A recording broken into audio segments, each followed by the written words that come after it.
உடுக்கை இழந்தவன் கைபோல ஆங்கே இடுக்கண் களைவதாம் நட்பு. உடுக்கை இழந்தவன் கைபோல ஆங்கே இடுக்கண் களைவதாம் நட்பு. எதிர்பாராமல் ஏற்படும் நெருக்கடியில் எதையும் எதிர்பாராமல் உதவுதான் நெருங்கிய நட்பு.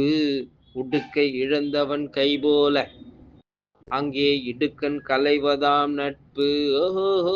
உடுக்கை இழந்தவன் கைபோல அங்கே இடுக்கண் களைவதாம் நட்பு. உடுக்கை இழந்தவன் கைபோல அங்கே இடுக்கண் களைவதாம் நட்பு.